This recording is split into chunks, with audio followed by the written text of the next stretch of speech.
J'ai vraiment envie de le faire en indien, celle-là, par exemple. Fait que je vais me mettre en indien. Ça, c'est Boba Fett. Boba Fett, c'est mon ami. On coupe. Donc, 3, 2, 1.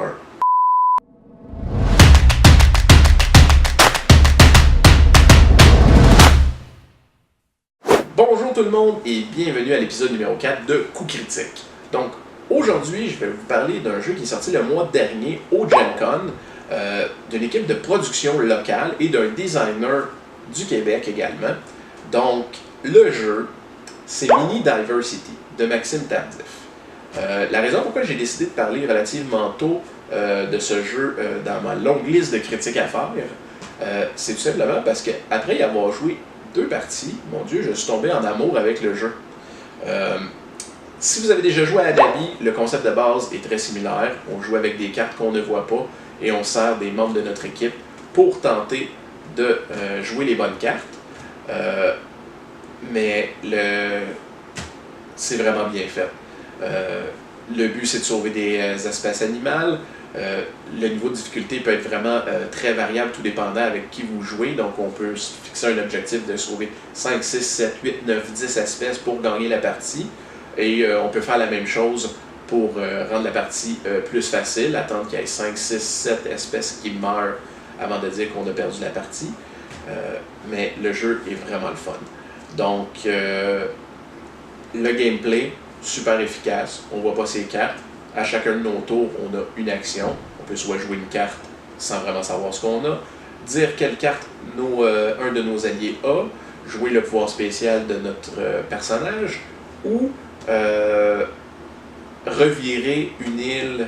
Ben, dans le fond, il y a des hôtels sur des îles. Revirer les hôtels pour qu'ils deviennent des îles. Donc, très facile à comprendre. Et le gameplay, pour un petit jeu simple comme ça, est vraiment le fun, avec une belle valeur de rejouabilité. Puis souvent, les petits jeux comme ça, la valeur de rejouabilité est quand même assez limitée. Lui, jusqu'à date, je l'ai trouvé quand même très bien. C'est vraiment très bon. Je sais pas, je vais le répéter combien de fois, mais c'est vraiment pour moi, ce jeu-là. Niveau thématique. Donc, c'est une thématique où est-ce qu'on tente de sauver des espèces sous-marines et de repousser les méchants capitalistes qui vont construire des hôtels, puis des forages pétroliers, puis des choses comme ça, dans les océans, puis dans les îles océaniques. Donc, la thématique aurait pu être autre chose, très honnêtement, mais elle est quand même bien réussie par rapport à ce qu'on veut accomplir dans le jeu. Fait que j'y enlève rien, mais il gagne rien pour cette thématique-là. À la limite, c'est toujours bon la thématique écologique pour les jeunes, leur montrer l'importance de sauver notre planète et tout. Tout le monde est un peu sensible à ça maintenant. Niveau gameplay, par contre, le jeu est très solide.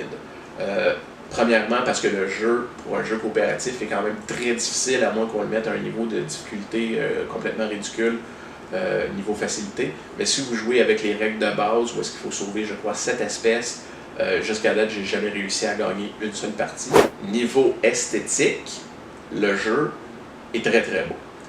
Les espèces dessinées sont de bonne qualité. Les cartes des vilains aussi, les îles. Toute la kit, c'est des très belles cartes de bonne qualité.